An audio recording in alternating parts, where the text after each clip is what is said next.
They looked at her the way men look at a stray dog wandering into a clean yard. 61 years old. No home, no name worth remembering, no ranch in the entire Wyoming territory willing to give her a single chance. But that night, in the middle of the most savage blizzard the valley had seen in half a century, this forgotten woman stood in 20 below wind and made an offer no one believed was real. "Give me one night in your barn. I'll earn my place by morning." Nobody knew they were about to witness the most unlikely salvation the frontier had ever seen. If this story moves you, drop your city in the comments. I want to see exactly how far this tale has traveled. Hit that like button and stay with me until the very end. You won't regret it. The snow came without warning on a Tuesday. That was the first lie Wyoming told that season, because out on the frontier, nothing ever truly came without warning. The warnings were always there. They lived in the way the cattle pressed together 3 days before the storm hit, shoulders tight, heads low, eyes carrying that ancient animal dread that no amount of human intelligence had ever learned to fully replicate. They lived in the way the creek behind Iron Creek Ranch turned the color of pewter 2 mornings before the first flake fell. They lived in the arthritic ache that settled deep into Mason Ridge's right knee every time the pressure dropped hard and fast and meant real business. Mason had felt that ache since Sunday. He just hadn't wanted to believe what it was telling him. At 38 years old, Mason Ridge was not a man given to self-deception. He was lean the way fence wire is lean, functional, tensioned, carrying more weight than anyone would guess by looking at it. His face had been weathered into something honest by wind and sun, and 2 consecutive winters that had nearly broken him financially, and more than once had nearly broken him in other ways he didn't discuss with anyone. He had sand-colored hair that needed cutting and dark eyes that missed very little, and his hands were the hands of a man who had never once in his adult life waited for someone else to do the hard thing first. But the ranch was struggling. He knew it. His banker knew it. The neighboring ranchers knew it and said nothing to his face and said plenty behind his back. 2 brutal winters in a row had chewed through his reserves the way fire chews through dry kindling, fast, total, and without mercy. He'd lost 11 head of cattle the previous February, lost a barn roof in March, lost the hired hand he couldn't afford to replace when the man took a better offer from the Callaway spread 20 miles east. Iron Creek Ranch was still standing, but standing was not the same as thriving, and Mason Ridge understood the difference better than anyone. He was returning from the eastern fence line, 2 miles of it needed restringing before the ground froze solid, when he saw the freight wagon. It had been abandoned at the junction of the old territorial road and the cut-through trail that wound down toward the creek. The wagon itself was worthless. 1 rear axle had cracked clean through, and whoever had been driving it had stripped the horses and left the rest to the elements. That was not unusual. What was unusual was the figure sitting beside it. Mason pulled his horse to a stop. She sat on an overturned wooden crate beside the broken wagon, her back straight in a way that struck him as almost defiant given the circumstances. She wore a heavy wool coat that had been patched so many times it barely resembled its original shape, and over her shoulders she had wrapped a blanket the color of old ash, gray and frayed at every edge, but wrapped with care, tucked precisely, as though she had long ago made peace with working with what she had, and had decided that working with it well was its own form of pride. She had white hair pulled back severely from a face that carried 61 years the way good leather carries age, not hidden, not apologized for, but worn honestly and well. Her hands, resting on her knees, were the hands of someone who had worked every day of her life and had not wasted a single one. Beside her sat a weathered sewing satchel and nothing else. She looked up when she heard his horse. She did not flinch. She did not reach out her hand in the pleading gesture he had seen too many times from desperate people on the frontier's losing edge. She simply looked at him with dark, steady eyes and waited. Mason walked his horse a few steps closer. "Ma'am," he said. It was both a greeting and a question. "Sir," she answered. Her voice was low and even, carrying the particular calm of someone who has already survived the thing they feared most and found, on the other side of it, that they were still standing. "I won't ask for charity. I want to be clear about that before anything else is said." Mason tilted his head slightly. The wind was picking up from the northwest, the bad direction. "Then what are you asking for?" "One night, in whatever shelter you have available. A barn will do fine. In the morning, I'll work for whatever I used." He studied her for a long moment. The snow was beginning now. Just a few preliminary flakes, light and almost lazy, the kind that never told the truth about what was coming behind them. "It's going to be a bad one," he said, not to her specifically, almost to himself. "Yes," she agreed, glancing at the sky with the matter-of-fact certainty of someone who had read weather for decades and no longer needed to guess. "It will be the worst one this valley has seen in some time. You should start back now if that's your ranch down the trail." He looked at her. She looked at him. "What's your name?" he asked. "Eleanor Whitlock." "Mason Ridge." He moved his horse alongside the crate. "Can you ride?" "I can do anything that needs doing," she said simply. He reached down his hand. She took it without hesitation.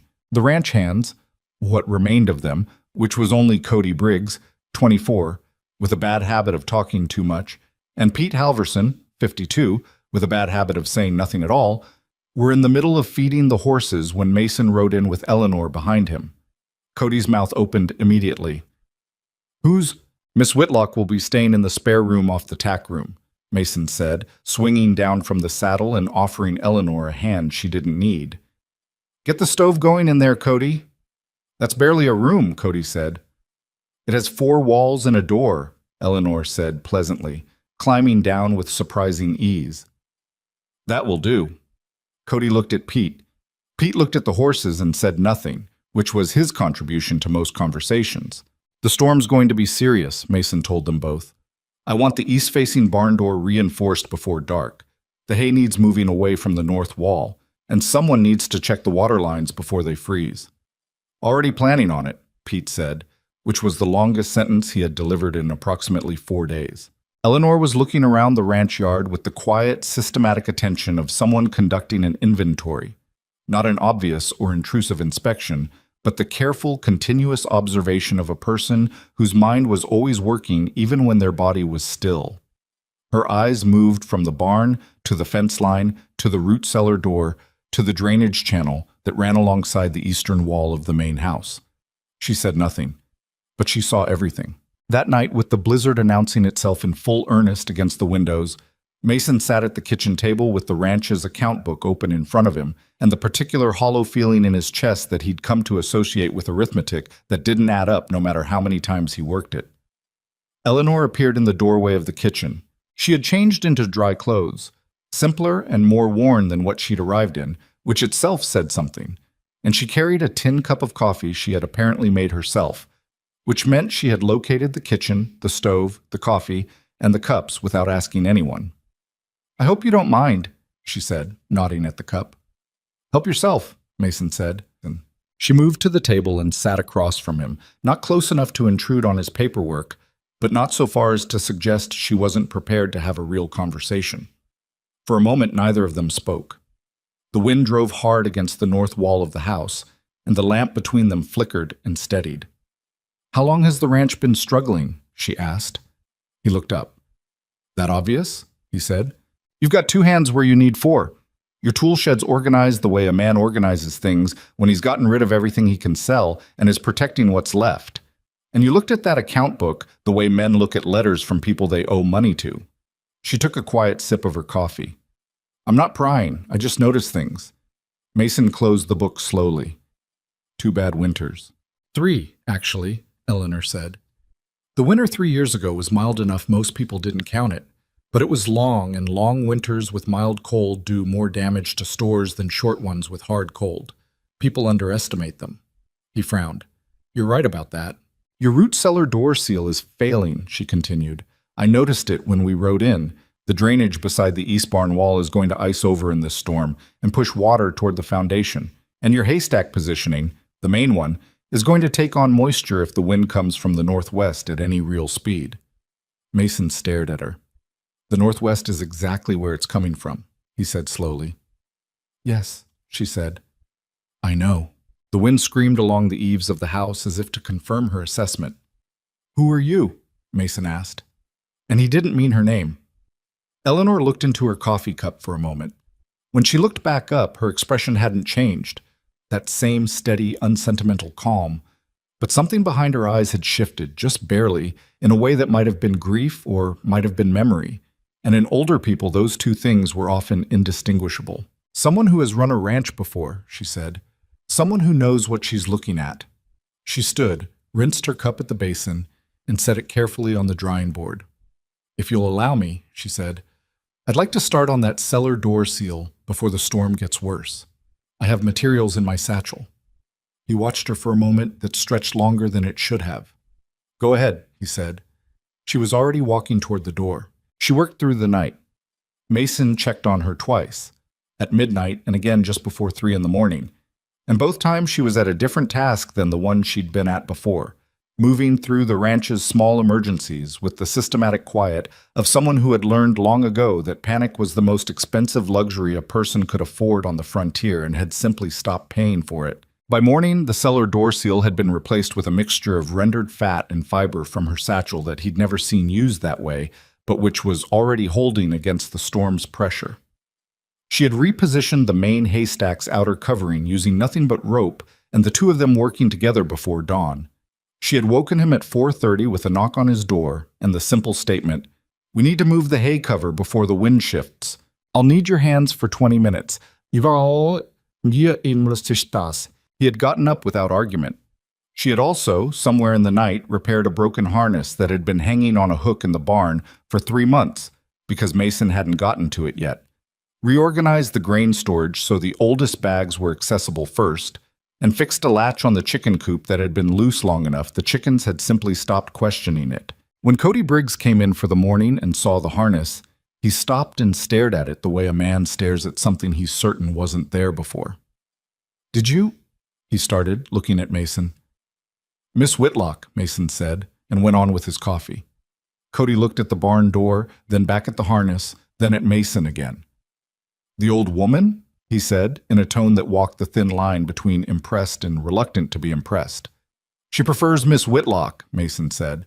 The word spread the way words always spread in small valley communities, carried on the wind of every supply run, every fence line conversation, every Sunday visit between neighbors who had nothing but time and weather to talk about. Mason Ridge, they said, had taken in a homeless woman, old, 60-something, found her beside an abandoned wagon in a snowstorm like some kind of stray the man felt obliged to rescue.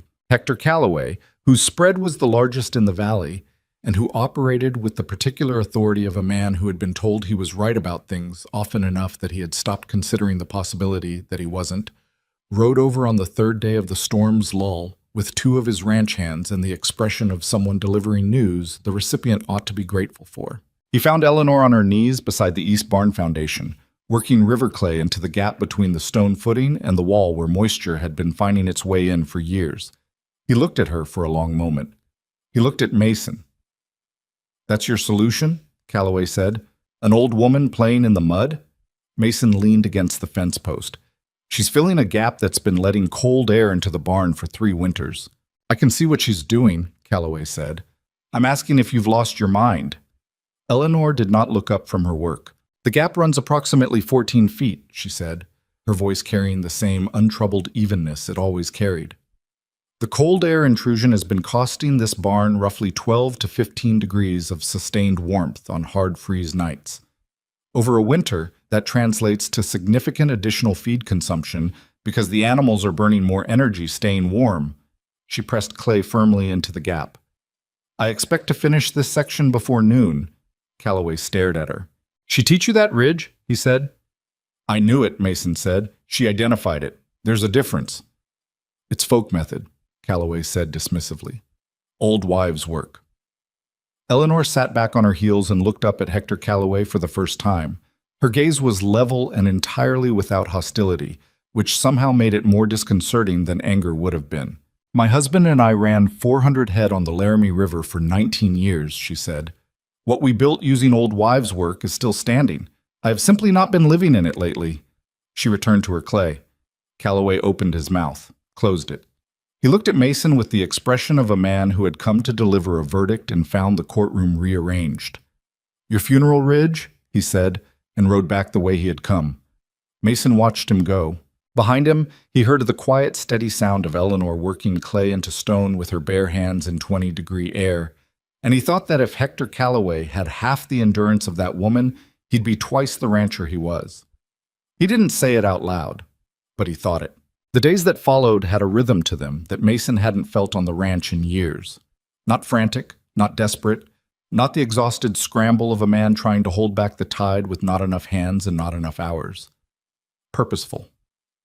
Eleanor moved through Iron Creek Ranch the way water finds the places it's needed, quietly, without announcement, and in a way that made you wonder afterward how the place had ever functioned without it. She taught Cody how to read the moisture content of hay by the color and the smell and the way it compressed between his fingers, a skill that would save feed stores every winter for the rest of his life, whether he ever acknowledged learning it from her or not. She showed Pete, wordlessly, by simply doing it beside him one morning, a better method of splitting fence posts so they'd take staples without splitting further in the cold.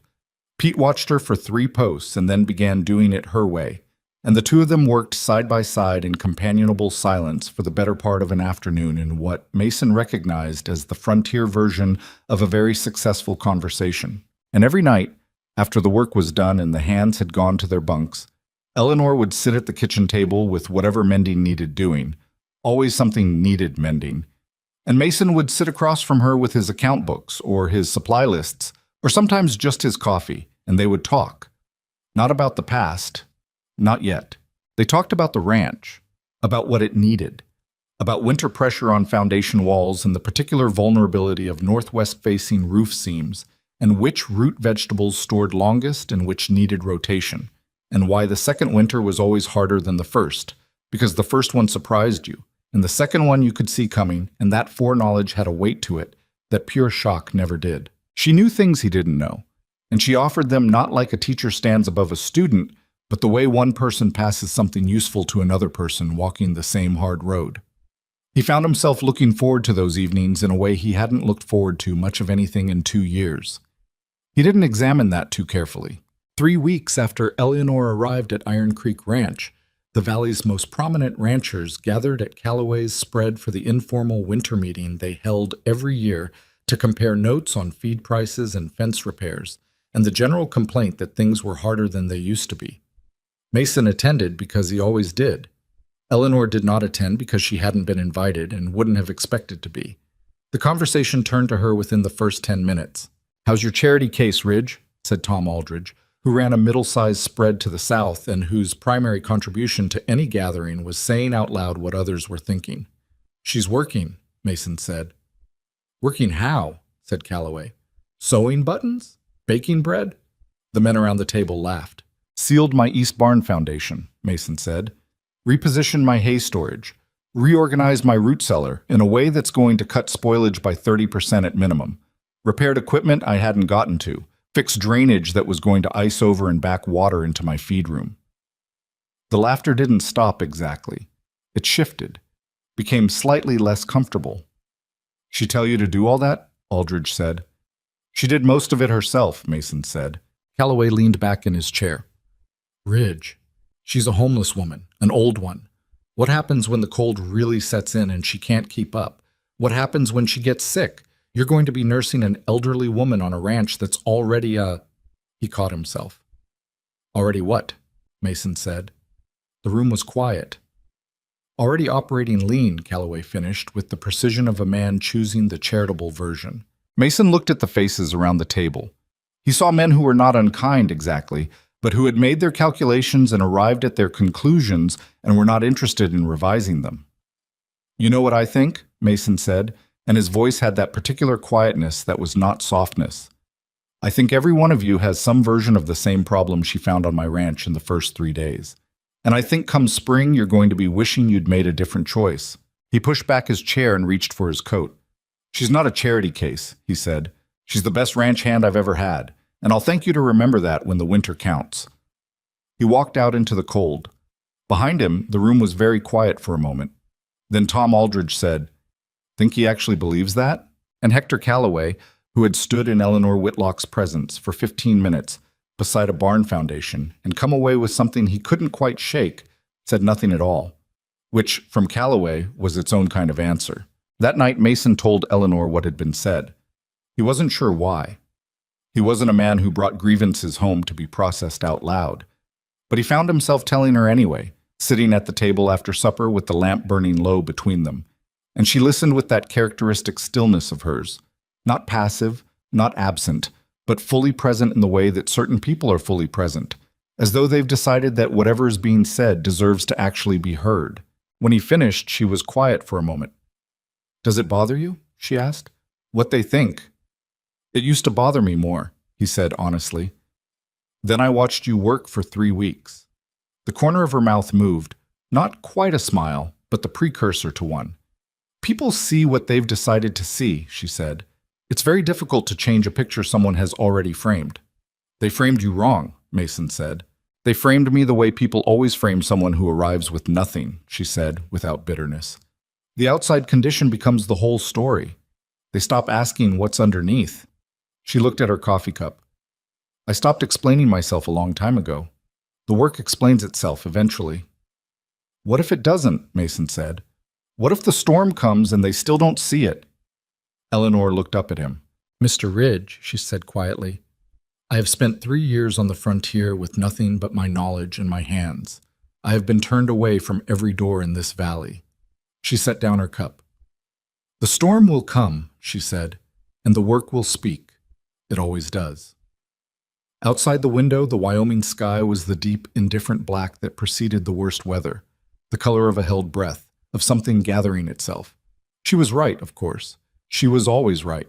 But neither of them knew yet just how completely, catastrophically, finally right she was about to be. She had been right about the sky. The 3 days following Mason's return from Calloway's gathering brought weather that couldn't make up its mind, mornings that cracked open cold and clear, afternoons that pulled in gray cloud from the northwest, evenings that threatened and then retreated, as though the real storm was still deciding exactly how much damage it intended to do before it committed. Eleanor watched it the way she watched everything, steadily, without drama, filing each observation into some internal ledger that she kept to herself and drew from when she needed it. Mason watched her watch the weather and said nothing. He had learned in 4 weeks that Eleanor Whitlock did not need to be asked questions to produce answers. She would tell him what he needed to know exactly when he needed to know it. In the meantime, she worked. And the working, he had come to understand, was its own kind of language. She was in the barn before first light every morning, not because anyone had asked her to be, and not in the hurried, obligated way of someone trying to prove something, but with the same quiet purposefulness that seemed to govern every move she made, as though she had, long ago, worked out exactly who she was and what she was good for, and had simply never stopped being those things regardless of what the world chose to do with her. On the morning of the 4th day, Cody Briggs found her standing on top of the hay storage structure with a length of rope in her hands, studying the roof seam of the main barn with the expression of a surgeon identifying something that needed to come out before it became something worse. "Miss Whitlock," Cody called up, shielding his eyes against the flat gray light. "What are you doing up there?" "The northwest seam is separating," she said, without looking down. "About 6 feet of it. If the storm runs the way I expect it to, wind will get under it and we'll lose 12 feet of roofing." She tested the rope's tension around the beam beside her. "I need someone on the ground to hold this line steady while I work. Can you do that?" Cody opened his mouth, closed it. He looked at the roof. He looked at Eleanor, who was 61 years old and standing on top of a haystack in below freezing temperatures like it was the most natural thing in the world. "You want me to—" he started. "Hold the line," she said simply. "That's all. I'll do the rest." He held the line. He held it for 2 hours while Eleanor Whitlock moved along the roof line with a competence that made him feel, for the first time in his 24 years, that he had significantly overestimated how much he knew about anything. When she came down, her hands were red from the cold, and she had a streak of tar sealant along her left forearm, and she looked at the repaired seam with the same matter-of-fact assessment she gave everything. Not proud exactly, but satisfied in the way a person is satisfied when a thing has been done correctly. "That'll hold," she said. "How did you know it was separating?" Cody asked. "I didn't see anything from down here." She glanced at him. "You weren't looking for it." "And you were?" "I'm always looking," she said, and walked back toward the main house to wash her hands. Cody stood in the barnyard for a moment, looking up at the repaired seam. Then he looked back at the door she had gone through. He had the expression of a young man encountering for the first time the uncomfortable suspicion that competence might have nothing whatsoever to do with age.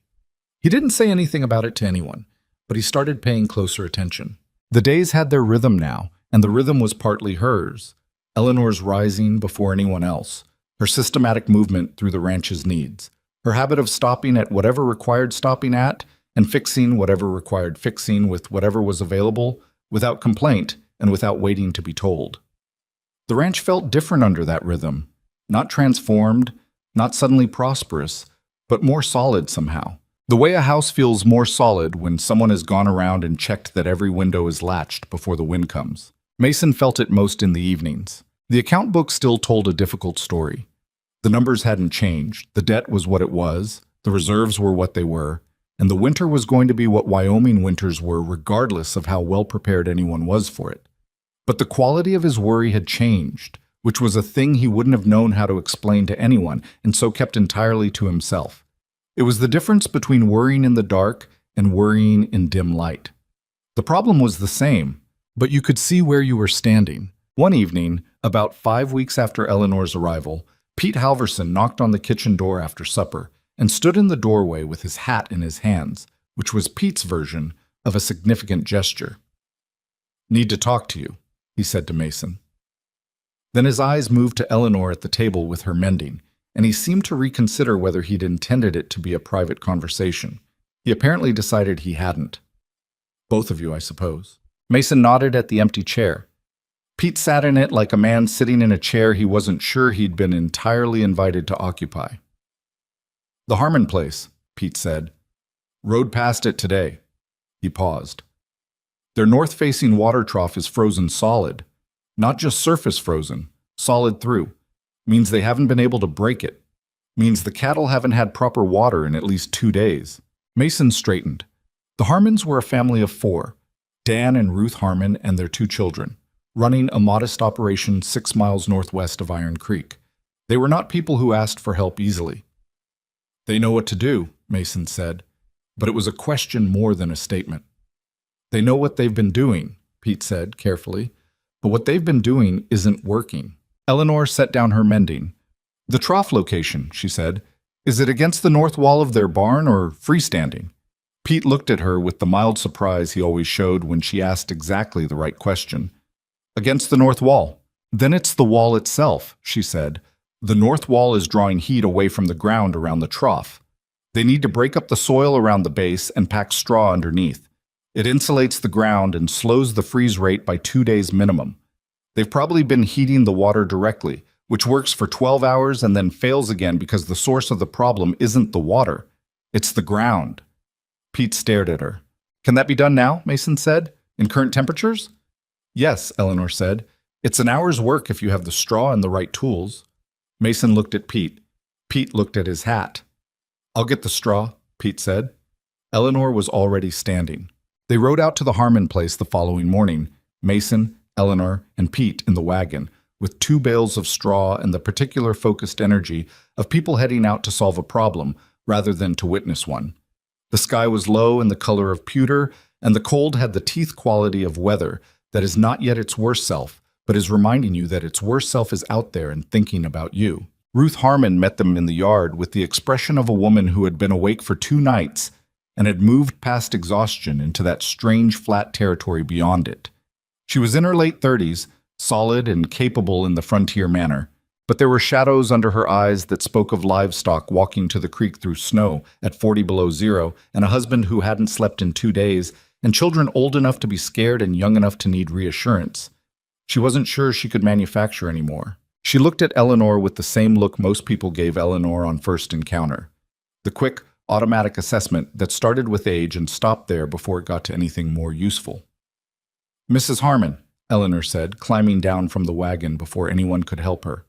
"Show me the trough." Something about the directness of it, the complete absence of any preamble or explanation or request for permission, made Ruth Harmon simply turn and lead the way without asking who Eleanor was or why she'd come. Dan Harmon was at the trough with an iron bar, chipping at ice that had refrozen overnight over the channel he'd broken the day before. He looked up when they came around the corner of the barn. He was a big man, capable and well-intentioned, with hands that had seen a decade of hard work and a face that currently looked like a man watching a problem slowly win. He looked at Eleanor the way his wife had looked at her. Then he looked at Mason. "Ridge," he said. "Appreciate you coming out." "Miss Whitlock's going to take a look," Mason said. Dan's eyes moved back to Eleanor, recalibrating slightly. Eleanor was already crouched at the base of the trough, scraping at the frozen ground with a tool she'd brought from her satchel, reading what she found there with her fingers the way a doctor reads a pulse. "You've been chipping the surface," she said, not looking up. "Every morning," Dan said, "and it refreezes by evening." Every time. She stood and looked at the north wall of the barn, directly behind the trough. "Your wall is conducting cold directly into the ground here. The trough is sitting in a pocket of freeze that goes down 8 inches at least. You can fight the surface every day for the rest of winter, and it will keep losing." She turned and looked at him directly.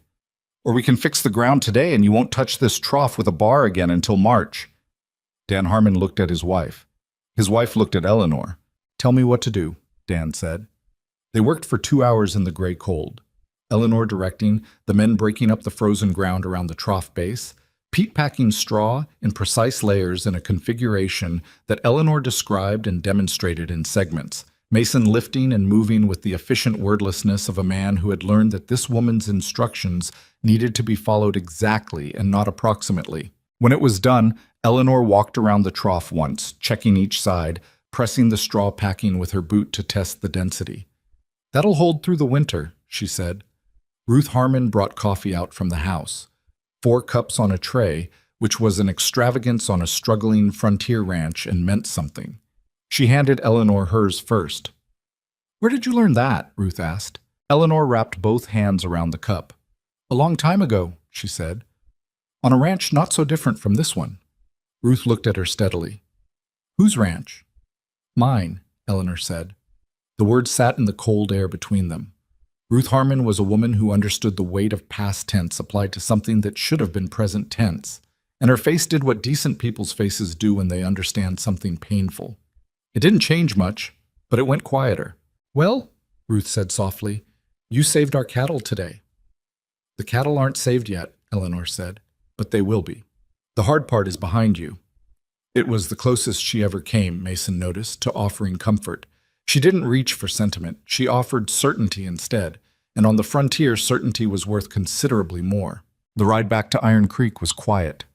The cold had settled in the way it settled in when it was staying, and the land around them was the bleached, absolute white of a Wyoming winter that has stopped making temporary decisions. Mason drove the wagon, and Pete sat in the back, and Eleanor sat beside Mason with her satchel in her lap and her eyes on the road ahead. After a while, Mason said, "You didn't have to come."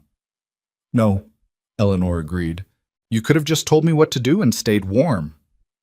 "Yes." He waited.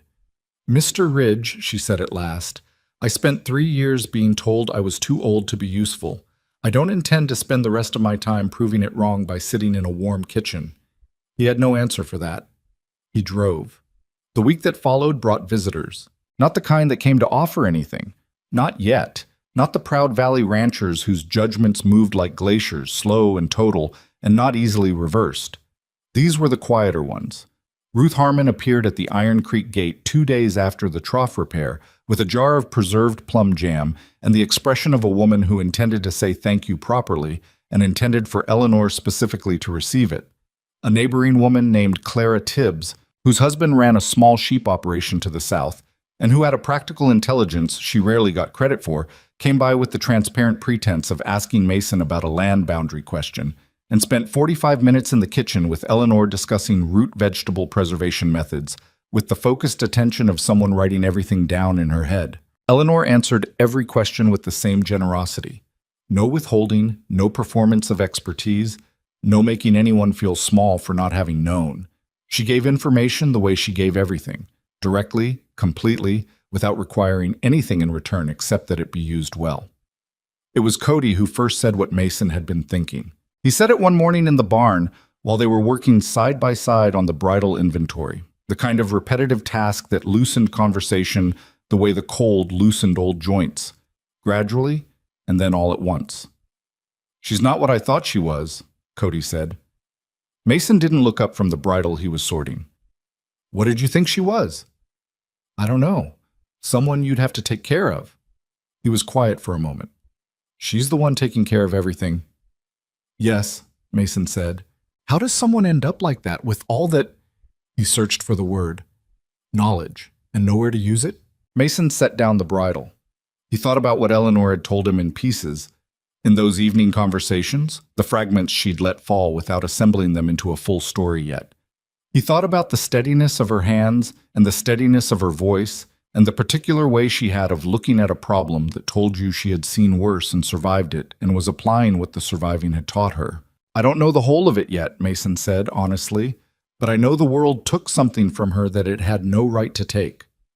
Cody nodded slowly, the way young men nod when they are hearing something that doesn't fully land yet, but will, years from now, at 3 a.m, fully land. Think she'll stay?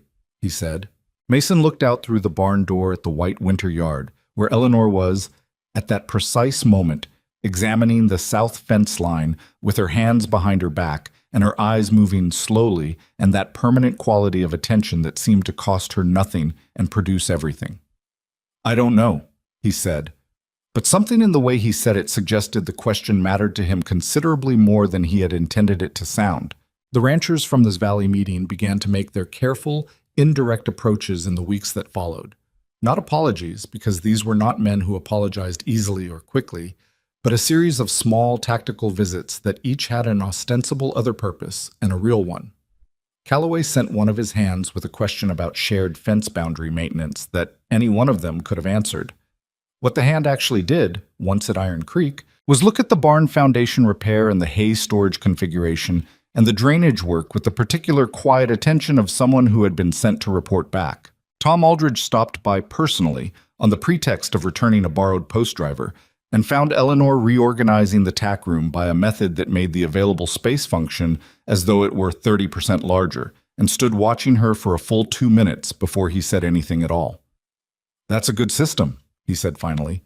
Eleanor looked up briefly. It's simple geometry, she said. The space doesn't change, only the assumptions about what it can hold. Aldridge stood there for another moment with the post driver in his hands and the expression of a man who suspects he has just been told something that applies to more than a tack room. Well, he said. Thank you for returning that, Eleanor said, and went back to her work. He left. Mason, who had witnessed this exchange from the doorway, said nothing until Aldridge's horse was out of the yard.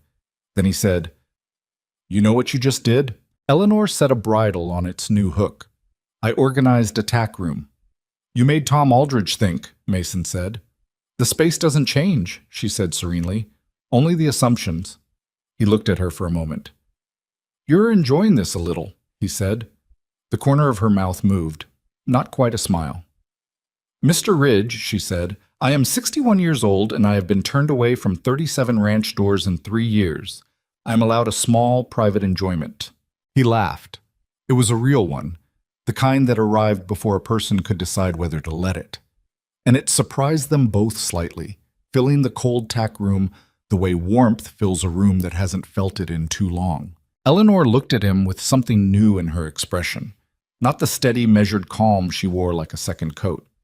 Something warmer, something that acknowledged quietly and without ceremony that this cold ranch and this difficult winter and these two mismatched people working alongside each other towards something neither of them had fully articulated was not nothing.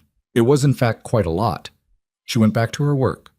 He went back to his. Outside, the Wyoming sky was pressing down harder now, heavy and white-gray and holding something enormous in it with a patience that was almost cruel. The cattle moved in the lower pasture with that shoulder-to-shoulder tightness. The creek had gone the color of iron. The wind, when it came from the northwest. Eleanor stood in the yard that evening and looked at it all for a long time. When? Mason asked from beside her. Soon, she said. 3 days. Maybe 4.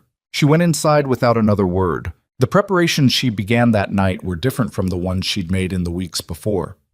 Those had been systematic and quiet. The long maintenance of someone securing a foundation. What she began now was targeted and urgent and absolutely without wasted motion. The preparations of someone who knows exactly what is coming because they have stood in its path before. And the only reason they are still standing is that they learned, from that first time, precisely what surviving it requires. Mason watched her work and asked no questions and followed every instruction. 3 days later, the worst blizzard in 50 years came down out of the northwest like a verdict. It came on a Thursday, not at dawn, the way people preferred their catastrophes. Announced, visible, something you could see building on the horizon and brace yourself against.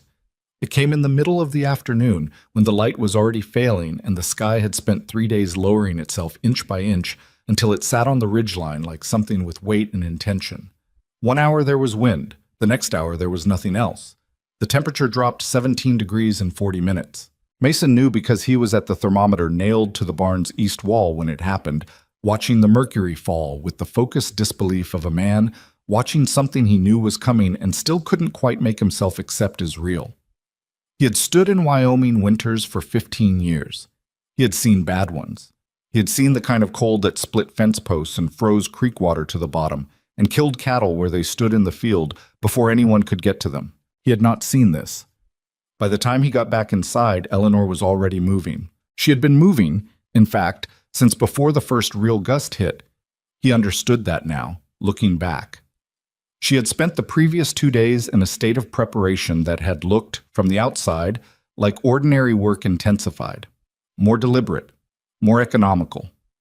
Every motion stripped of anything that wasn't strictly necessary, the way an experienced pilot strips a plane of extra weight before a crossing that will require everything the engines have. The night before the storm arrived, she had walked the entire ranch perimeter in the dark with a lantern, checking every latch, every seal, every brace and beam and drainage channel she'd worked on over the past 6 weeks. Mason had found her at midnight at the far corner of the hay storage, pressing the outer covering with both hands, testing it the way a surgeon tests a suture before closing. "It'll hold," he had told her from 10 feet away. "I know it will," she said. "I'm checking anyway." "Why, if you know." She turned and looked at him in the lantern light. Because knowing and checking are two different things. Knowing is what you carry in your head. Checking is what you do with your hands. She pressed the covering one more time. On the frontier, the hands are always more reliable. He hadn't argued. Now, with the blizzard descending in a wall of white that erased the world at 50 feet and the temperature in genuine freefall, Eleanor moved through the barn with an authority so complete and so unself-conscious that even Pete Halverson, who had operated on instinct and experience for 30 years and did not naturally defer to anyone, was following her instructions without a half-second's hesitation. "Pete, the inner barn door, cross-brace it with the timber we moved yesterday. The wind is going to try the hinges."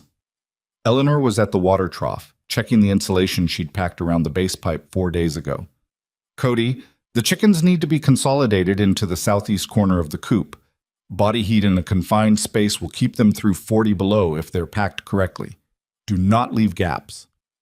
"How packed?" Cody said. "As packed as they'll let you." She straightened from the trough.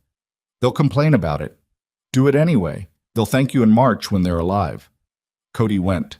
Mason was beside her. "The cattle in the north pasture. We've got 6 that didn't come into the lower field." Eleanor's expression didn't change, but something sharpened in it. "How far out?" "Quarter mile, maybe more." She was already reaching for her coat. "No," Mason said. She looked at him. "I'll go," he said. "You stay and direct what's happening here." For a moment she held his gaze with that steady, unreadable quality she had, the one that could mean she was considering an argument or considering a calculation or sometimes both simultaneously.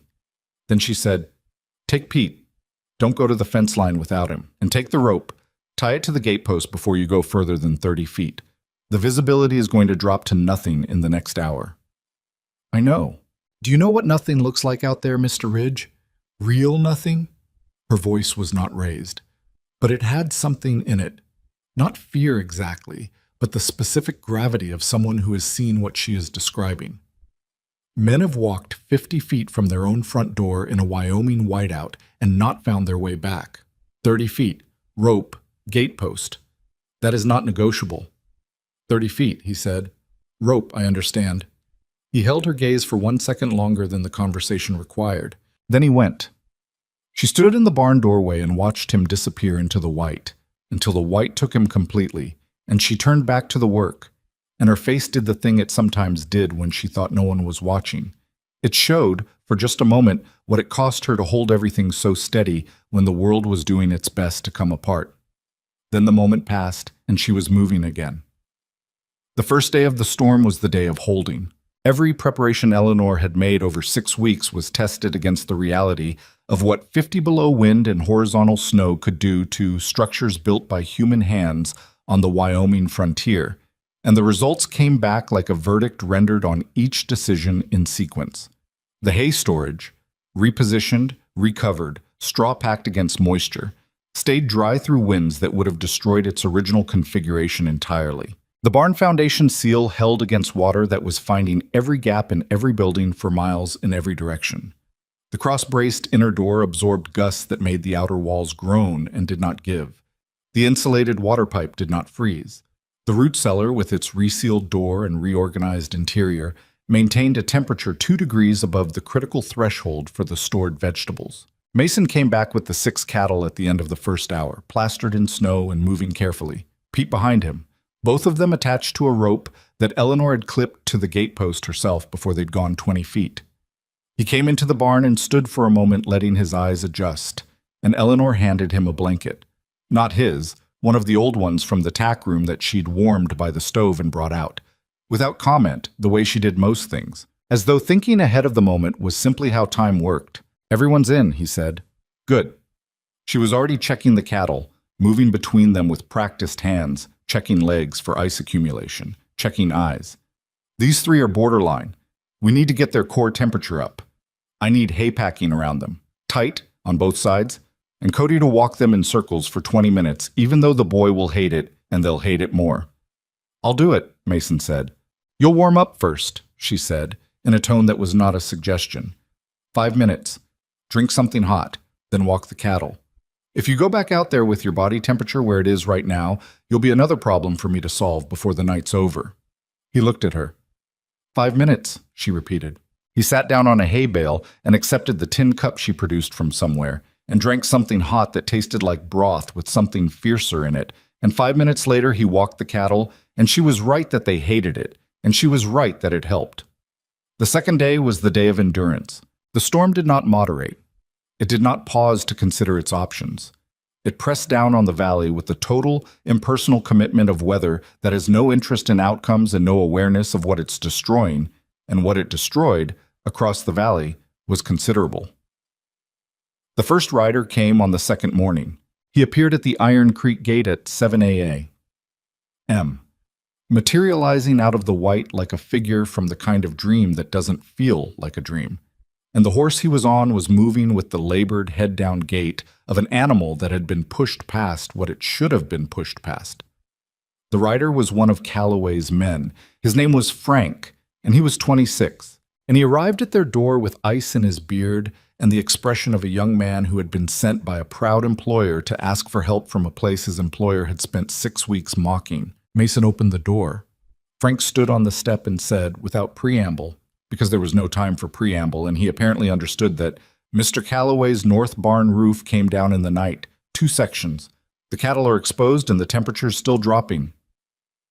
Mason looked past Frank toward Eleanor, who had appeared in the kitchen doorway. "How many head?" Eleanor said. Frank turned to her with the slight double take that most people still did, then passed it. 60 in the north herd. How long have they been exposed?" "Since about 3 this morning." Eleanor was already at the table, pulling on her outer layers. "What's the condition of his south barn?" "Overcrowded. He moved what he could, but he'll need to divide them differently." She pulled on her second coat. "Frank, can you make it back?" "I came out, didn't I?" She looked at him steadily. "Going out in a blizzard and coming home in one are 2 different problems," she said.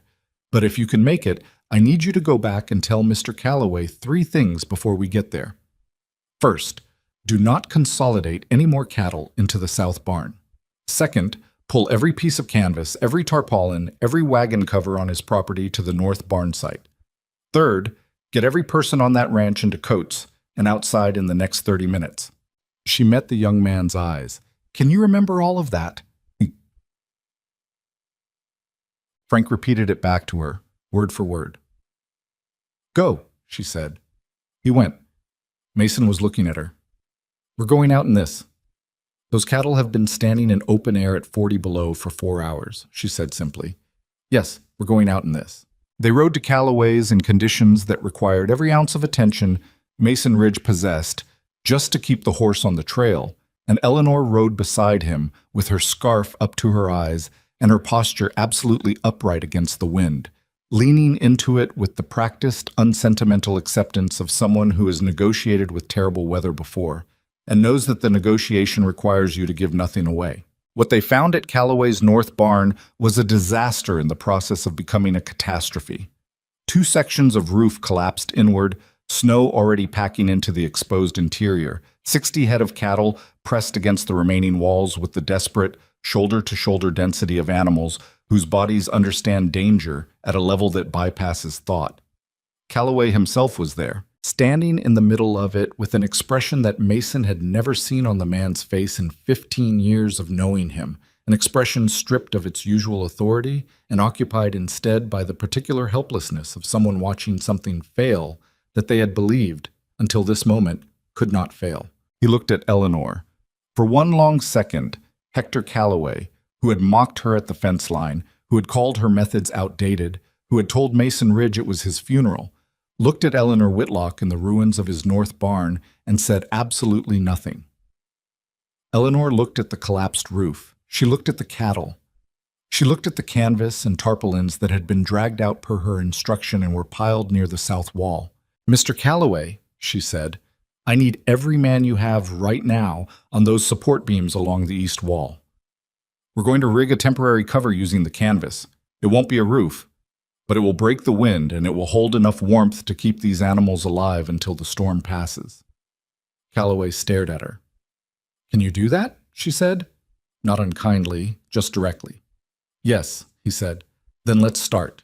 She worked them for 4 straight hours in the middle of the worst storm in 50 years, directing Calloway's ranch hands and Mason and Pete with the absolute, unshakable command of someone who has earned authority the only way authority is really ever earned, by knowing more, caring more, and being willing to stay in the cold longer than anyone else. She showed them how to rig the canvas in overlapping sections so the wind couldn't find an edge to peel back. She showed them how to pack snow into the gaps deliberately, using the storm's own material as insulation, turning what was destroying the barn into part of what was saving it. She identified which cattle were in most distress and directed their treatment with a precision that made Calloway's most experienced hand stop what he was doing and watch her for a full 30 seconds before he caught himself and went back to work. By noon, the temporary cover was in place. The temperature inside the makeshift shelter was still brutal, but it was survivable. The cattle settled slowly, and that particular exhausted release of animals that have been afraid for a long time and have finally been given one small reason not to be. Calloway stood beside Eleanor looking at it. It'll hold, he said. Through the storm, she said. You'll need a proper repair before the next one. He was quiet for a moment. Around them, his men were moving with the purposeful exhaustion of people who have done something hard and know they have to keep doing it. Miss Whitlock, Calloway said. She looked at him. He was not a man to whom words like this came easily. She could see him working toward them the way a person works toward something they've carried a long time and need to put down. I was wrong about you, he said. Eleanor held his gaze for a moment. Then she said, Those cattle need water access in the next 2 hours. The creek is frozen, but your south well should still be flowing if you haven't let the pipe freeze. Have someone check it. She walked back toward the shelter to check the canvas edges. Calloway watched her go. Mason appeared at his shoulder. He said nothing. He didn't need to. She didn't even, Calloway started. No, Mason agreed. She never does. The riders kept coming through the second and third day of the storm.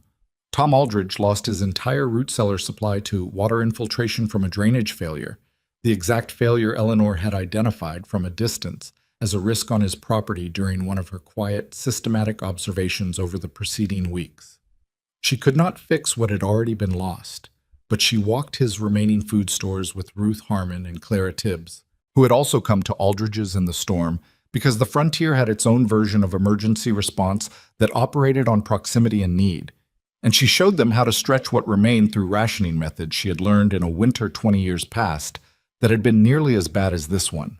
A family named Greer, homesteaders who had arrived in the valley the previous spring and had the particular vulnerability of people who hadn't yet learned what they didn't know, arrived at Iron Creek on the third day with 2 children and a look of stunned displacement. Their small house's chimney had partially collapsed, filling the interior with smoke and killing the only source of heat they had. Eleanor put the children in front of the kitchen stove and gave them hot broth, and she showed the Greer parents how to seal the room they were in using blankets and body heat and the principles of thermal conservation that she explained simply and directly, without condescension, as though they were capable people who had simply not had access to a piece of information, which was exactly what they were. The mother, a young woman named Alice Greer, sat at the kitchen table after the children were settled with her hands around a cup of coffee, looking at Eleanor with an expression that had moved past gratitude into something closer to bewilderment. "How do you know all of this?" Alice said. "All of it. Everything." Eleanor sat across from her. For a moment she was quiet, in that way she had of being quiet that was not avoidance but consideration, choosing what to say and how to say it the way a careful person chooses a path across uncertain ground. "I lived it," she said at last, "for a long time, on a ranch of my own." She looked at her own hands on the table, and then I lost it, and then I kept living. She looked up at Alice Greer. "The living teaches you things, even the part that doesn't feel like it's teaching you anything." Alice Greer looked at this woman who had arrived out of a blizzard knowing everything that needed to be known, and she didn't ask another question. She just nodded, the slow, understanding nod of someone filing something away to return to when the emergency was over and there was space for thinking. On the 4th day, the storm began to exhaust itself. Not suddenly, not mercifully. The way terrible things end on the frontier, gradually, grudgingly, as though the weather resented having to stop. The wind pulled back first, from a constant assault to a periodic one, and then to gusts that came with spaces between them, and in those spaces the world slowly reappeared. The white hills, the frozen creek, the battered ice-bearded structures of a valley that had just endured the worst 4 days in half a century. Iron Creek Ranch stood whole, every animal alive, every food store intact, every wall sealed, every roof holding, every water line flowing at the precise temperature Eleanor had calculated it needed to flow at in order to stay liquid through the freeze. Mason stood in the yard on the morning of the 5th day, when the storm had finally spent itself entirely, and the sky had gone that particular sharp, crystalline blue that Wyoming produces after catastrophe, as though apologizing, and he looked at his ranch in the new silence. Cody came to stand beside him. "We didn't lose anything," Cody said, in the tone of a man who has just finished counting and reached a total he doesn't entirely trust. "No," Mason said. "Not one animal. Not one—" "No." Cody was quiet for a moment. "Pete's crying," he said, with the careful neutrality of a young man reporting a fact he doesn't quite know how to categorize. "In the barn. I didn't say anything." "Good," Mason said. He turned and looked at the house, where Eleanor was visible through the kitchen window, already moving, already working, already doing the 1,000 small things that needed doing in a ranch's aftermath. She hadn't stopped through the entire 5 days. Not fully, not the way he'd hoped she would, the way he'd tried twice to make her, and both times she had looked at him with that steady, immovable calm and said, "There's still work," and gone back to the work. And he had understood that for Eleanor Whitlock, stopping was harder than continuing, because continuing was the thing she knew how to do, and stopping was the thing the world had done to her. He looked at her in the window for a moment. Then he walked back inside, because there was still work, and because they had a great deal left to do, and because the valley was going to need Iron Creek Ranch to be fully operational in the days ahead, and because some things did not need to be said out loud to be entirely understood. Outside, the frozen valley glittered in the hard winter sun. The Callaway spread was a mile north, its makeshift canvas roof visible from Iron Creek's gate. The Harmon place was 6 miles northwest, its cattle watered and alive. The Greer family was intact. The Aldridge stores were thin but sufficient. The valley had survived. Not by luck, not by strength alone, by the knowledge of a woman that nobody had wanted, applied at the precise moment the world had needed it most. The valley recovered slowly, the way places recover from things that have genuinely tested them. not with any triumphant snapping back into shape, but with the careful, incremental reassembly of a world that has been taken apart and is being put back together one piece at a time, by hand, in cold that was still serious enough to remind everyone that winter wasn't finished yet, only resting. The days following the storm had a quality Mason hadn't experienced before on the frontier. A collective stillness that wasn't quite peace and wasn't quite exhaustion, but was something in between, the feeling of a community that has looked at something terrible together and come out the other side of it and doesn't yet know what to do with that shared experience. Neighbors who had not spoken warmly in years showed up at each other's gates with spare timber and tools, and the particular awkward generosity of people who have been reminded forcibly that they need each other. Calloway's hands helped Aldridge's men repair his drainage system. Ruth Harmon organized a supply-sharing arrangement among 3 families without being asked by anyone. The Greer family, who had arrived the previous spring as strangers, were strangers no longer. And through all of it, Iron Creek Ranch operated as the valley's quiet center. Not because Mason had announced it. Not because anyone had made a formal arrangement. It simply became true the way useful things become true. Through repetition and need, and the accumulating recognition that this was the place where the person was who knew what to do. People came with questions, and Eleanor answered them. People came with problems, and Eleanor looked at the problems with those steady dark eyes and told them what she saw and what could be done about it. And the people went away and did those things, and the things worked. Mason watched all of it from a particular middle distance, close enough to see everything, careful not to step in front of it. He was thinking about a question. He had been thinking about it since the night of the storm's second day, when he had stood in Calloway's ruined barn and watched Eleanor direct 15 men through an operation that should have been impossible, and watched her do it with the complete authority of someone who had done things like this before. Not similar things. Not approximations, but this exact calibration of knowledge and crisis, and the particular human skill of making frightened people believe that what they were doing was going to work because the person telling them to do it had, written into her bones, the certainty that it would. She had run a ranch. She had said that much. She had said it to Ruth Harmon beside a fixed water trough, and to Alice Greer at a kitchen table in the middle of a blizzard, and in both cases she had said it and then moved on. The way a person mentions a country they once lived in without inviting a full discussion of their immigration history. He had not pressed. It was not his nature to press. And beyond that, he had understood from the first weeks of knowing her that Eleanor Whitlock would tell him what she wanted him to know exactly when she was ready to tell it, and that the readiness would be hers to determine and not his to accelerate. But the spring was coming, slow and distant still, but present on the horizon in the way spring was always present in Wyoming in late February. Not visible exactly, but felt, like a change in the quality of the cold, a slight softening at the edges that told you the worst was behind you, even when the thermometer still read 15 below. And with spring came decisions. He was at the kitchen table on a Sunday afternoon, the account book open in front of him for the first time since the storm.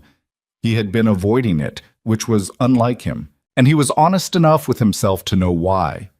When Eleanor came in from the barn and washed her hands at the basin and poured herself coffee and sat across from him with the settled ease of a person who has been sitting across from someone at this particular table long enough that the chair has begun to feel like it belongs to her. She looked at the account book.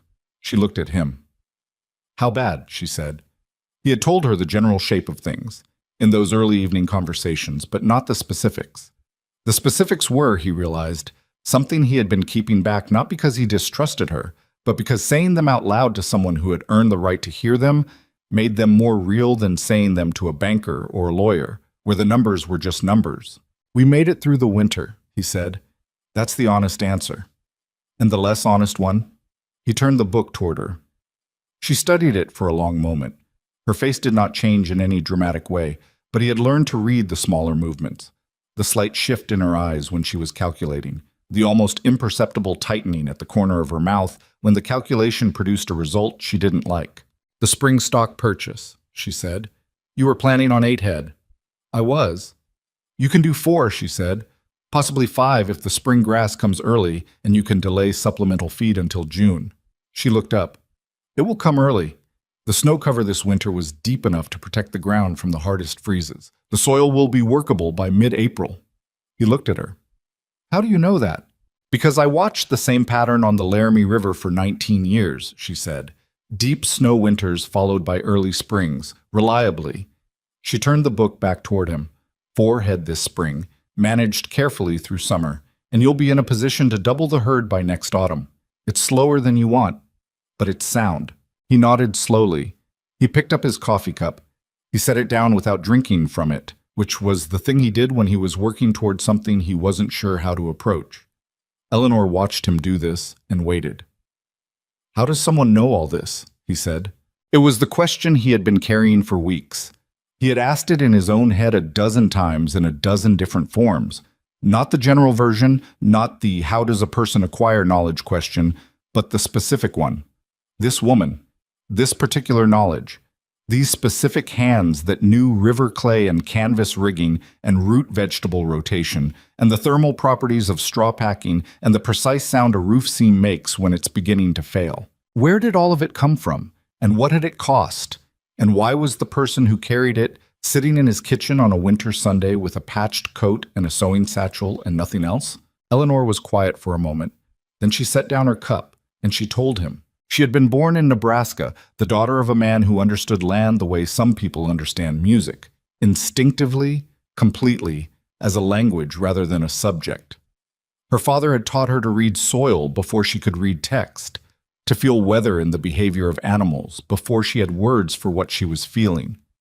She had grown up understanding the frontier not as a hardship to be endured, but as a system to be learned. And she had learned it the way people learn things that matter to them, which is to say thoroughly and permanently, and in a way that never fully left her regardless of what else the years brought. At 22, she had married Thomas Whitlock, a man who matched her in the ways that counted. Not soft, not easy, but honest and capable and possessed of the particular frontier intelligence that expressed itself in problem-solving rather than philosophy. They had moved to Wyoming, to a stretch of land along the Laramie River that was raw and difficult and exactly what they had wanted. They had built it over 19 years into something that people in the territory knew by name. 400 head at its peak. 2 hired men who stayed for years because the work was fair and the management was sound. A root cellar that could supply 2 families through any winter the Wyoming sky was capable of producing. She told Mason this without sentiment and without particular pride, in the same steady, factual voice she brought to everything, but there was something in the telling that was different from her usual delivery. A slight slowing, a fuller quality to the silence between sentences, as though she was walking through rooms she hadn't visited in a long time and was being careful not to disturb anything. Thomas had died in the autumn of the 3rd year of drought. Not from the drought, from a fall, a broken fence post on a hillside. The particular random cruelty of accidents that choose their moments with complete indifference to whether the timing is bearable. He had been 51. She had been 56. The ranch had still been running, still sound, still capable of surviving the drought if managed with the discipline she and Thomas had always brought to it. What it could not survive was what came after. Thomas had a brother. 2 of them, in fact. Men who had kept their distance from the work of building the ranch and arrived with considerable speed at the question of its inheritance. The will was clear. Eleanor had assumed a clear will meant a clear outcome. She had not understood, until it was too late, that clarity on paper was one thing and the willingness of certain men to honor it was another thing entirely, and that the gap between those 2 things was where lawyers lived and charged by the hour. They contested it, Mason said. They contested everything, Eleanor said. Her voice had the quality it sometimes had when she was describing something painful. Not flat, exactly, but contained, the way a river is contained by banks that know what they're holding. The will, my signature on the land records, the legitimacy of our arrangement on the northern acreage. There was one document, a boundary filing from the 1st year that had a clerical error in the date. She paused. 1 digit wrong on a year. That was what they used. That was enough? The lawyer they hired was thorough, she said, and I couldn't match them, not financially, not after 2 years of drought with Thomas gone and legal fees taking what the drought had left. She looked at the table. The ranch went to arbitration and I lost it in the spring of the year before I came here. Mason said nothing. The kitchen was very quiet. Outside, the February wind moved around the eaves of the house with a sound that was almost gentle compared to what it had been doing 3 weeks ago. And the afternoon light through the window was the pale, thin gold of a winter sun that was trying its best. "Where did you go?" he said at last. "Everywhere," she said simply. "Every town, every spread within reach. I had references from men who had known our ranch for 20 years. I had skills I could demonstrate. I had more practical knowledge of running a frontier operation than most of the men who turned me away possessed in total." She picked up her coffee cup, found it empty, set it down again. But what they saw was a woman over 60 with no property and no husband, and that was the end of the conversation before it began. Mason looked at his hands on the table. He was thinking about the 37 doors, the number she had mentioned to Cody quietly in a sentence not meant for Mason, that he had overheard and carried with him since. 37 ranch doors over 3 years. 37 times someone had looked at Eleanor Whitlock and seen only the surface of her and turned her away. "How did you survive?" he said. 3 years. "How did you manage it?" "Carefully," she said. And then after a pause, "There were people along the way. Not many. A woman in Laramie who let me work her kitchen garden for a week in exchange for a room. A general store owner in a town I won't remember the name of who gave me work mending harnesses. Small things. People who were willing to look past what they expected to see." She tilted her head slightly. "There are more of those people than the world generally admits. They're just quiet about it." Mason was quiet for a long moment. Then he said, "The relatives, the ones who took the ranch, do they still have it?" Something changed in Eleanor's expression. Not much. A slight tightening, the kind of tightening that happens around an old wound that is healed but not so completely that pressure doesn't still register. "As far as I know," she said. "That's not right," Mason said. "No," Eleanor agreed, "it isn't." "Is there anything—" "No," she said, and the word was not sharp, but it was final, in the way a closed door is final. "I spent 2 years trying to find an answer to that question. There isn't one. What was taken is taken. What I have is what I came here with. What they couldn't take." She pressed one hand flat on the table. The knowledge. The hands. 29 years of understanding how to make something out of difficult ground. She looked at him directly. "I've decided that's enough. It has to be enough." He held her gaze. He thought about what it cost to say those words and mean them, to make that decision and live inside it, to carry 37 rejections and a stolen ranch and 3 years of frontier wandering and arrive at the conclusion that what remained was sufficient. He thought about the kind of person who was capable of that, and he thought that there were not very many of them, and he thought that he was looking at one. "I'm sorry," he said, "for what happened to you." Eleanor looked at him for a moment with the expression she sometimes had when something reached her unexpectedly. A slight opening, quickly steadied like a window catching wind. "Thank you," she said, quietly, meaning it. They sat in the silence for a moment that was not uncomfortable. Outside, a horse moved in the barnyard and the sound carried in the cold and clear winter air, the way sounds do when everything else is still. It was Mason who broke it, and he broke it by doing the thing he had been circling for weeks without quite landing on, the way a hawk circles a location before it commits to the descent. "I need to ask you something," he said. Eleanor waited. "The spring," he said, "after winter breaks. What were you planning to do?" She looked at him steadily. "I hadn't decided. Would you consider staying?" The question sat between them exactly as questions of that weight tend to sit, taking up more space than the words that composed it, carrying implications that both of them could see and neither had explicitly named. "I've been staying," Eleanor said carefully. "I mean permanently," Mason said. Not as a hand." He stopped, started again, with the directness he preferred, and had momentarily lost. "I want to offer you a formal arrangement, a wage, to start. Real wages, not just room and board, and a contract. Your name on something legal that establishes your role here." Eleanor was very still. "Why?" she said. She kicked out. It was not a suspicious question. It was a genuine one, asked by a woman who had learned expensively not to assume that people's good intentions would translate into durable commitments. "Because this ranch is better than it has been in 3 years," Mason said. Because you saved the Callaway herd and the Harmon cattle and the Greer family and half the valley's food stores, and you did it with knowledge that belongs to you and can't be replicated. Because losing you in the spring would be the worst decision I could make for Iron Creek. He paused. And because you deserve a home. The last sentence arrived slightly ahead of the rest of what he was thinking, the way true things sometimes arrive before you've finished deciding whether to say them. Eleanor looked at the table. She looked at her hands.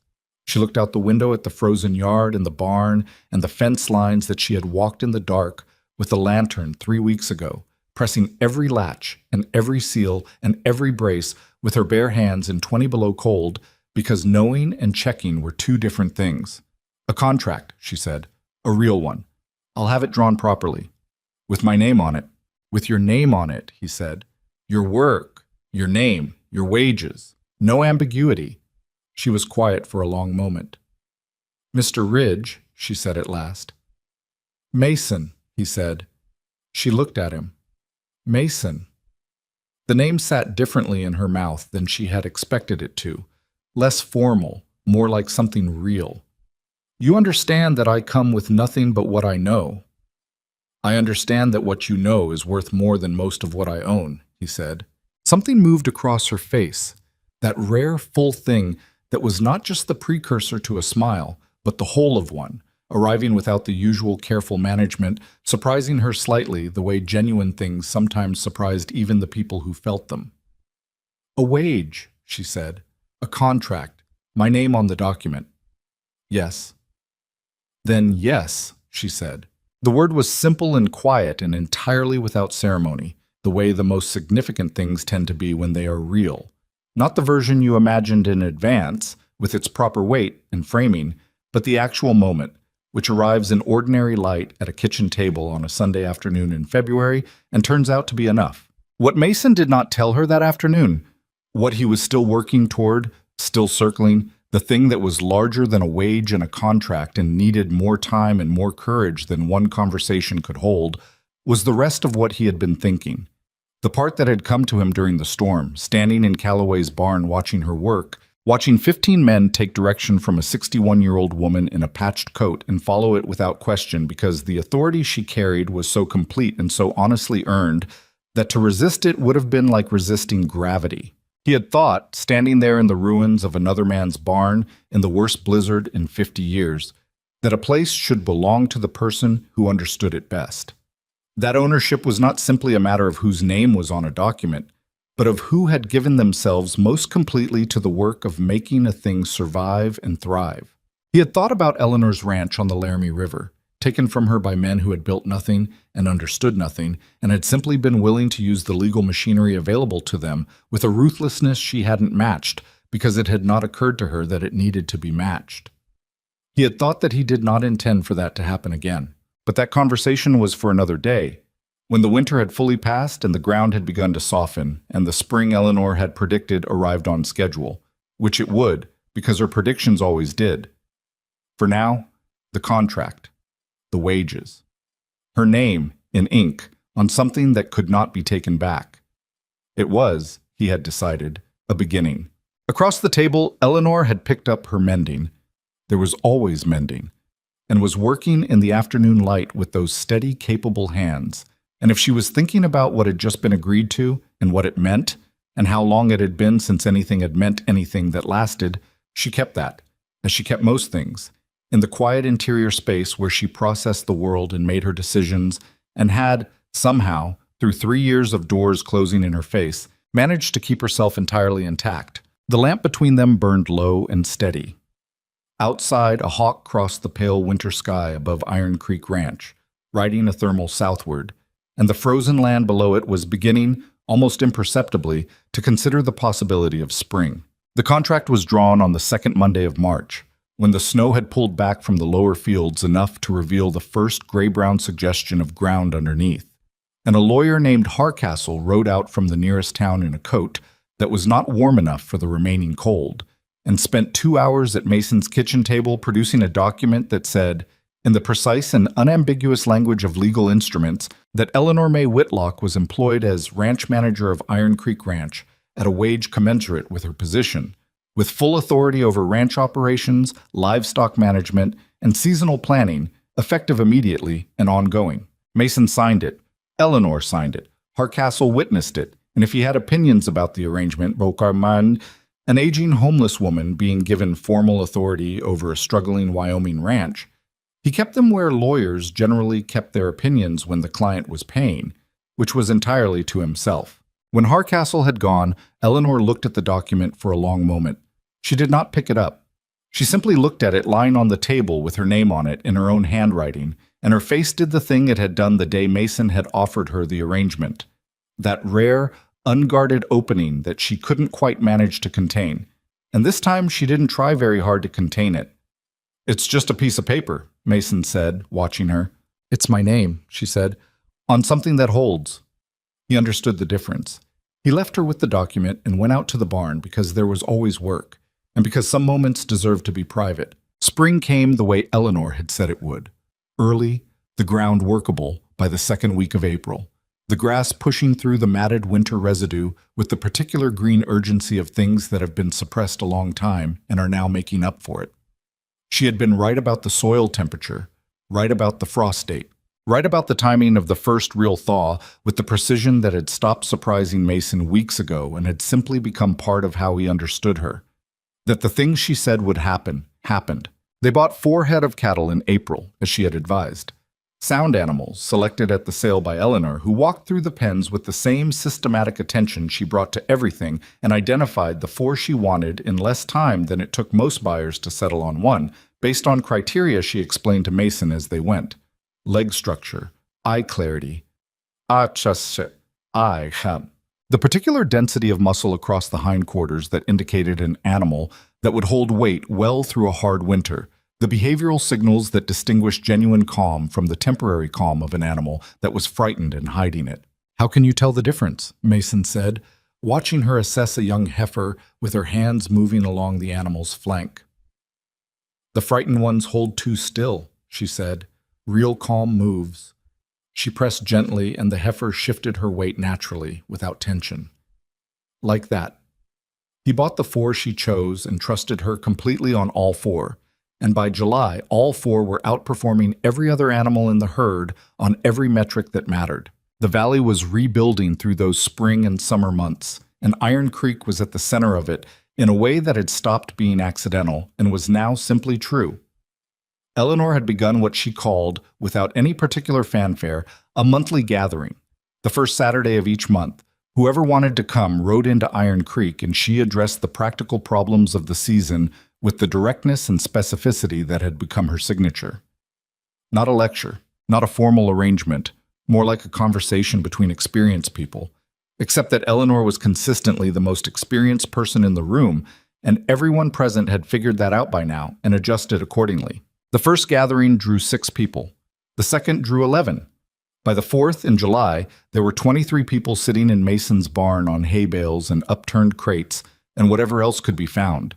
And Eleanor was standing at the front of them describing the early indicators of root blight in stored vegetables and how to arrest it before it spread to the whole cellar. And the room had the particular quality of focused attention that you saw in places where people were learning something they genuinely needed to know. Calloway was there. He had come to the first gathering with the careful, slightly stiff bearing of a man making a concession.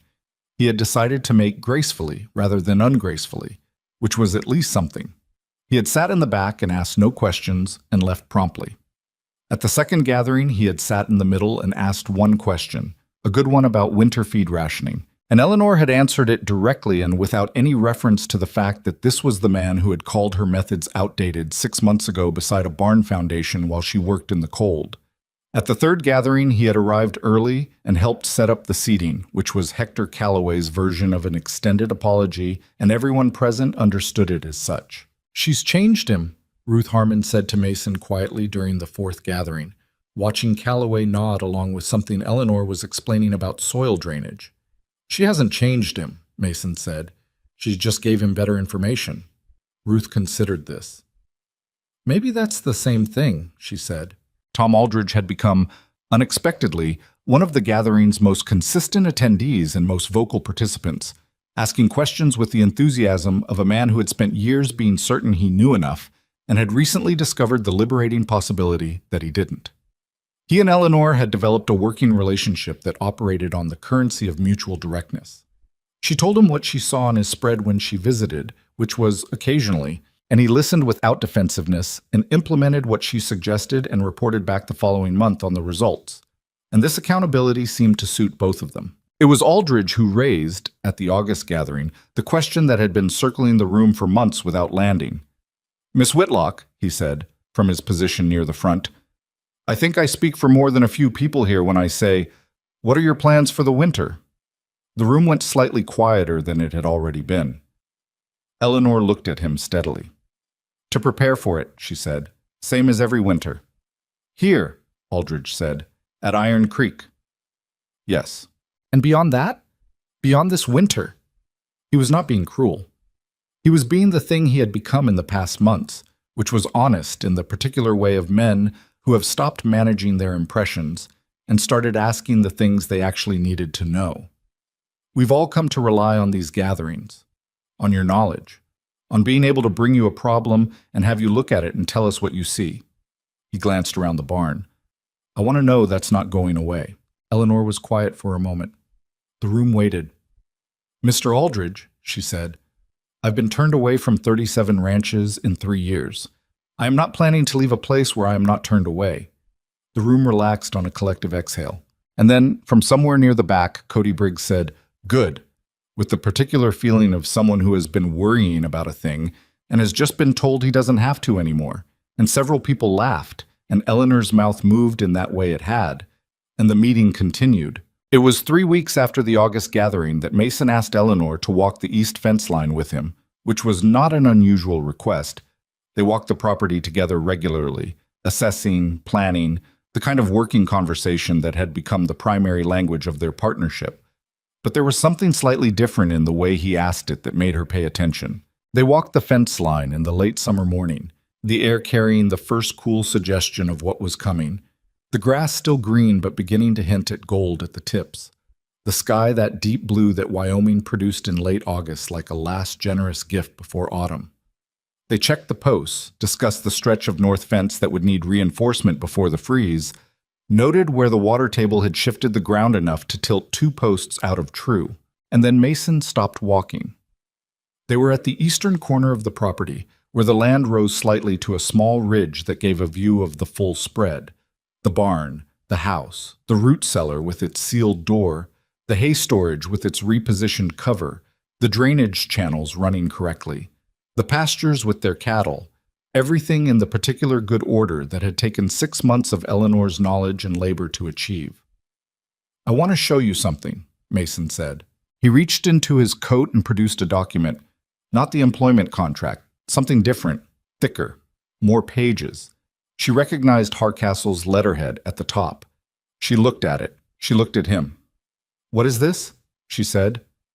"Read it," he said. She took it from him. She read it. She read it again. The document was a deed amendment. It was, in the precise and unambiguous language of legal instruments, a transfer of half ownership of Iron Creek Ranch to Eleanor May Whitlock, to be held in equal partnership with Mason James Ridge, effective upon her signature. Eleanor stood on the eastern ridge of Iron Creek Ranch, with the deed in her hands and the morning light falling across the land that spread below her, and said nothing for a long time. Mason waited. He was good at waiting when it mattered. "This is too much," she said at last. Her voice was different than he had ever heard it.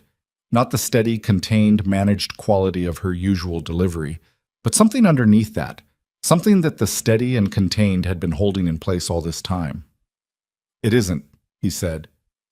"Mason, Eleanor." He said her name the way he had come to say it over these months, not as a title or a formality, but as the real thing, the specific word for the specific person. "I want to tell you what I think. I've been thinking it since the storm, since Calloway's barn, since the first night you walked this property in the dark, checking every latch." He looked out at the land. "A home should belong to the person who fought hardest to protect it. That's what I believe, and I know what it cost you to have that not be true, once." He turned to look at her. "I don't want you to have what you have here on my sufferance. I want it to be yours, legally, Permanently yours. Eleanor looked at the document in her hands. She was thinking about a lot of things at once. He could see it in her face. The way the control she usually maintained was working a little harder than usual. And underneath it was everything the past 3 years had deposited. The 37 doors, the cold barn that first night, the county lawyers, and the clerical error on a boundary filing, and the ranch on the Laramie River that Thomas had built, and that she had kept and that had been taken anyway, and the $10 bill of dignity she had maintained through all of it by simply continuing to be who she was in the face of everything that had tried to make her into something less. Her hands holding the document were very still. "People will talk," she said. "People have been talking since the night I brought you home in a snowstorm," Mason said. "They can keep talking. Most of them are doing it from a warmer barn than they had before you got here." Something broke through in her face then. Not completely, not all the way, but enough to be visible, enough to be real. Her eyes were bright with something she was not going to call what it was, because that was not her way, and he did not require her to call it anything. "Half," she said. "Half," he confirmed. "Equal say. Equal say. In writing. You're holding it." She looked at the document one more time.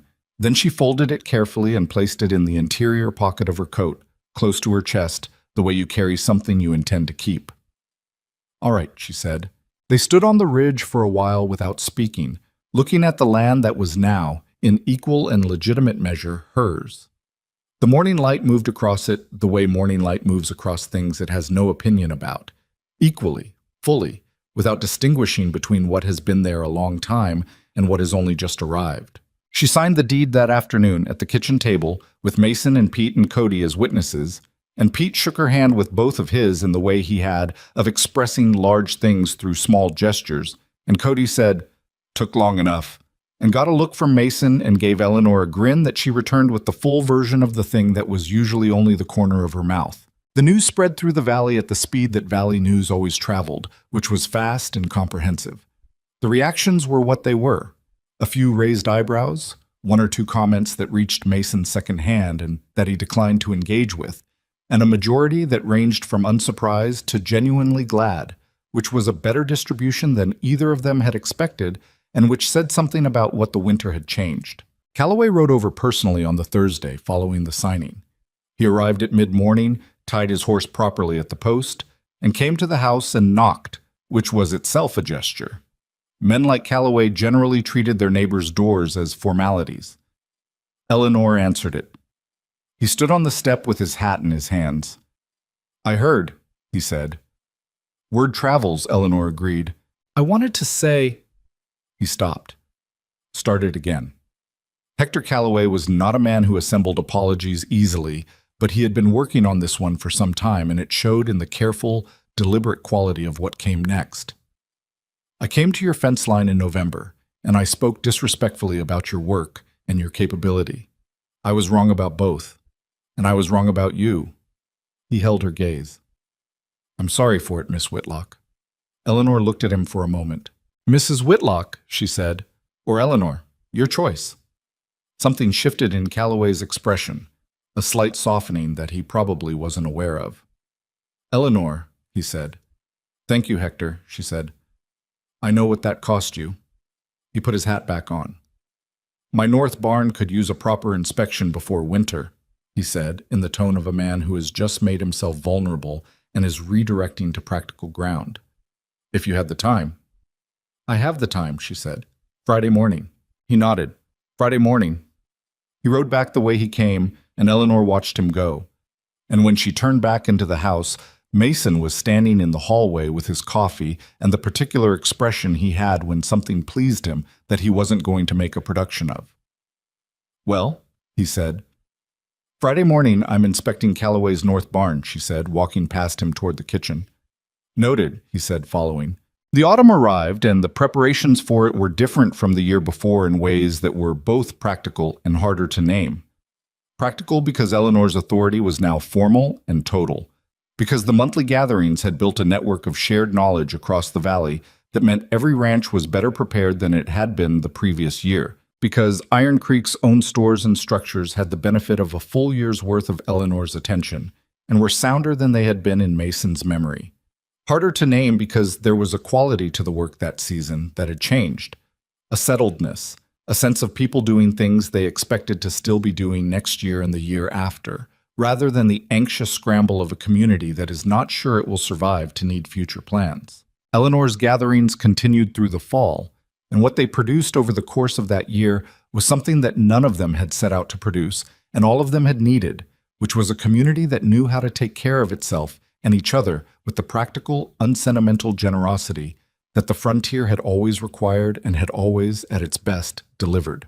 Young ranch families began making the journey to Iron Creek specifically to learn, not just to attend the monthly gathering, but to spend days working alongside Eleanor, absorbing the knowledge she gave freely and completely, the way she had always given everything, without performance, without condition, with only the requirement that it be taken seriously and used well.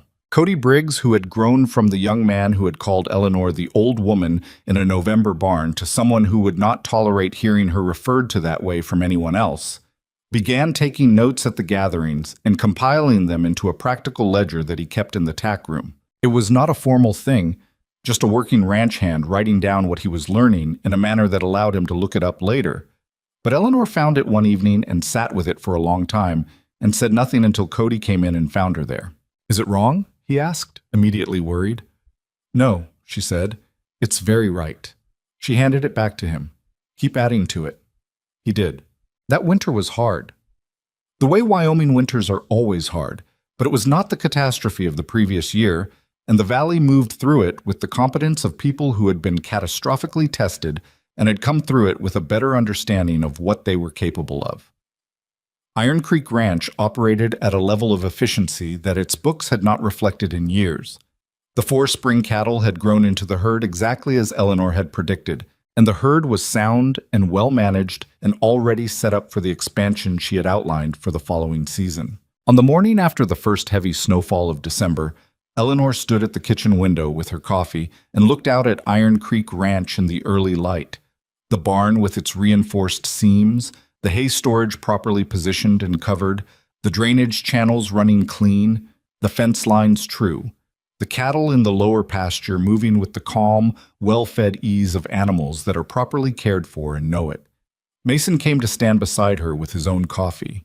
They looked at it together for a moment, this thing they had built between them out of a snowstorm, and a woman on an upturned crate, and a man who had ignored the judgment of everyone around him and followed something older and more reliable than public opinion. "You predicted the early spring again," he said. "You were right by 4 days." "5, she said. "4. "Mason, 5. He smiled into his coffee. "What do you predict for this winter?" She looked at the sky. It was the heavy, laden white of a winter that intended to be serious but not savage, the kind of cold that tested a well-prepared ranch and found it sufficient. "A hard winter," she said. "Cold through February. Late thaw, but manageable." She turned from the window. "We're ready for it." He looked at her, really looked, the way he had begun looking at things on this ranch since Eleanor arrived, with the attention that she had taught him, the understanding that looking and seeing were 2 different things, and that seeing required a willingness to be changed by what you found. "I want to ask you something," he said. She waited in the way she had of waiting that gave nothing away and took nothing back. "Are you happy here?" he said. The question surprised her, he could see. The small, involuntary pause of someone who had not been expecting that particular word. Not the practical question, not the operational one, the human one. Eleanor looked at this window, at the snow-covered yard, at the barn that she had sealed and braced and organized and understood with every piece of knowledge she possessed. She looked at the kitchen that had become, over months, so naturally hers that she couldn't remember the first week of treating it as borrowed space. She thought about the contract and the deed, and her name on both of them, and the gatherings in the barn on the first Saturday of every month, and Ruth Harmon's plum jam, and Clara Tibbs' careful questions, and Cody's ledger growing thicker every season, and Pete shaking her hand with both of his on the afternoon she signed her name to half of this land. She thought about Thomas, the way she always thought about Thomas. Not with the acute grief of the early years, but with the settled, permanent love of someone who has made peace with absence and carries the person they lost as a presence in what they do and how they do it and who they have managed to remain. She thought about 37 doors, the wagon, the upturned crate in the snow. She thought about a man on horseback who had looked at her without finishing his assessment at the surface of her and had reached down his hand. "Yes," she said, just the one word, but she said it the way she signed her name, set completely, without reservation, with the full weight of what she meant behind it. Mason nodded. He turned back to the window. "Good," he said. They stood there a while longer, the two of them at the window in the early December light, drinking their coffee in the comfortable quiet of people who have earned the right to be easy with each other, while outside Iron Creek Ranch sat in the snow like something built to last, which was exactly what it was, and exactly what it would prove to be through every winter and every season and every year that followed. Eleanor May Whitlock had arrived on this land with nothing but a patched blanket, a sewing satchel, and 29 years of knowledge that no one had wanted. She had left nothing behind on the road that had brought her here, because what she carried could not be taken from her, and what had been taken from her had only made her carry it more completely. She had not come to Iron Creek Ranch looking for a home, but the frontier had always operated on a principle she understood better than most, that the things you need and the things you find are not always the same things, and that the difference between them, when you're willing to look honestly at both, is sometimes where the best part of the story lives. The snow fell quietly outside the window. The ranch held. And Eleanor Whitlock, whose name was on the deed and on the contract and on the knowledge that had saved a valley from its worst winter in 50 years, picked up her coffee cup and turned from the window and walked back into the work of a life that was, at last, entirely and permanently her own.